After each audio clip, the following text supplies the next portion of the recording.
Bonjour et bienvenue, je te laisse découvrir l'analyse de Jean-Philippe que j'ai fait sur un des stages de la Swim Academy qu'on a organisé hier début décembre. Jean-Philippe, avant de commencer avec moi en tant qu'élève, il était bloqué aux alentours des 2 minutes. Il est descendu progressivement, une 55, une 50, et ça continue de descendre. Et là, il a réussi une super chose après cette analyse vidéo, après tous les conseils que je lui ai envoyés, toutes les séances, les exercices et ainsi de suite, le travail aux élastiques. Il a réussi à nager 14 mouvements sur une longueur en bassin de 25 mètres. Et ça, c'est la première chose en fait à faire, le premier indicateur à regarder pour toi aussi, voir où en est ton nombre de mouvements et voir surtout si il descend au fur et à mesure. D'accord? Si tu es à 20 aujourd'hui, si tu arrives à faire 19, 18, si ça fait que descendre, c'est que techniquement, tu ne fais que progresser. Je te laisse tout de suite découvrir l'analyse vidéo de Jean-Philippe et je te dis à très bientôt. Ok, salut Jean-Philippe. Alors, tes trois priorités techniques. La première, elle va être liée à l'inspiration et à l'immersion. Ok? Qu'est-ce qu'on voit? Là, t'as inspiré. Et regarde, je vois vraiment toute une partie du haut du dos, notamment encore plus après l'inspiration, qui reste en dehors de l'eau au lieu de se réimmerger. Et ce qui fait que les pieds, ici, l'horizontalité du corps est trouvée, est mise à mal, tout simplement. Les talons sont pas en surface, t'augmentes les freins, vraiment à ce moment-là, et juste après, pendant un bon moment, tu vois, là tu te remets un peu mieux au fil du temps, mais c'est quand même, d'une manière générale aussi, toujours, tu vois, à un moment donné, t'es vraiment bien émergé. Donc, il va falloir vraiment chercher toute cette partie-là du corps, la tête et le haut du dos, la cage thoracique, à l'immerger de manière ici à ce que ça remonte un peu le bassin, les genoux, et ici à la fin aussi les talons, que tu sois plus à l'horizontale tout simplement, plus à plat sur l'eau si on peut dire, plus parallèle à la surface de l'eau. Donc voilà le premier point, notamment se réimmerger après ton inspi, pour vraiment baisser les freins, enlever le parachute.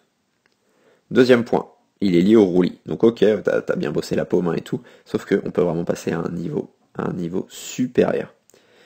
L'idée, ça va être que quand tu engages ton bras, ton épaule, que tu mettes ou pas la paume vers le ciel, hein, peu importe, que t'es vraiment, tu vois là, t'es juste là entre guillemets. L'idée, c'est vraiment que ton épaule vienne toucher ton visage, ta joue, ok, voire carrément ton menton, ta bouche, ton nez, tu vas voir carrément la ligne médiane du corps. L'idée, c'est vraiment ça. Donc, ne limite pas ta rotation de corps, d'accord, que ce soit le bassin, les pieds, les épaules.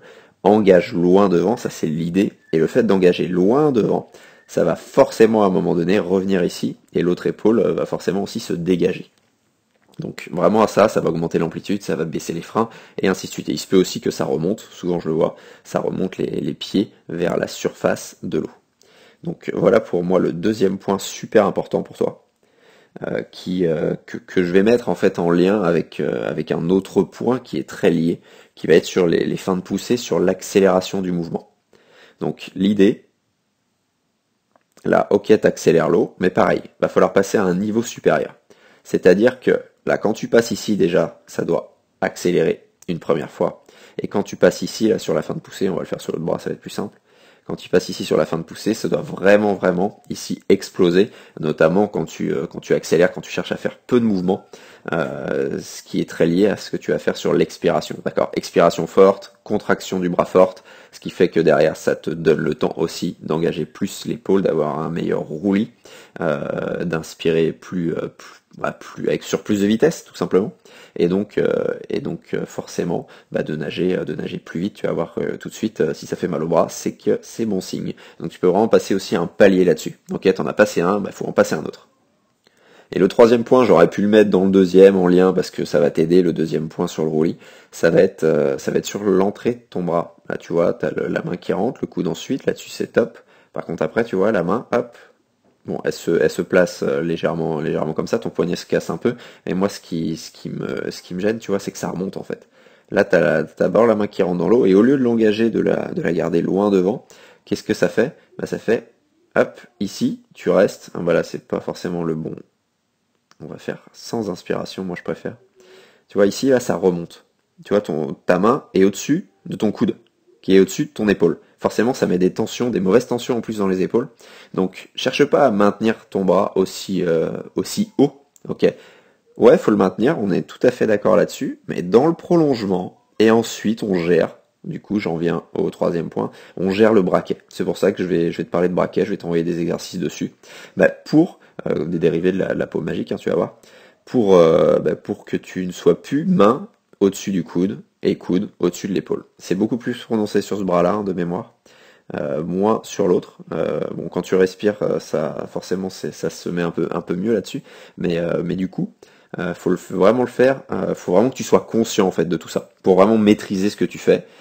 Et le fait de maîtriser tout ça, après, t'enverras beaucoup plus slow, facilement vers l'arrière et en accélération. Bref, ces 3 points vont vraiment être, enfin ces 2 derniers points en tout cas vont vraiment être liés. Rajoute ça, un meilleur placement de ton corps dans l'eau, tu vas voir. L'avantage c'est que tu flottes bien, vois le bon côté des choses, et que du coup t'as juste à immerger ça, là j'en reviens au premier point, pour que derrière ça remonte tout simplement. Donc là-dessus, Jean-Philippe, je compte sur toi pour faire ce qu'il faut. Moi, je t'envoie tout ce qu'il faut, toutes les séances, les exos et tout ça. Et tu vas voir qu'avec ça, tu vas progresser. Tu vois, on voit quand même à un moment donné tes talons en surface à certains moments. Donc tu sais le faire, ce travail d'immersion. Donc continue et tu vas voir que ça va bien marcher. Si toi aussi, comme des milliers de triathlètes, tu veux recevoir mes conseils gratuits par mail, je t'ai préparé une formation totalement offerte, totalement gratuite. Je te mets le lien dans la description. C'est une formation pour nager plus facile en crawl, pour être plus à l'aise tout simplement. J'écarte avec toi sous tous les angles en vidéo les 3 exercices qui ont permis à mes élèves triathlètes de passer sous les 9, sous les 8, sous les 7, même sous les 6 minutes au 400, d'accord, en fonction de leur niveau.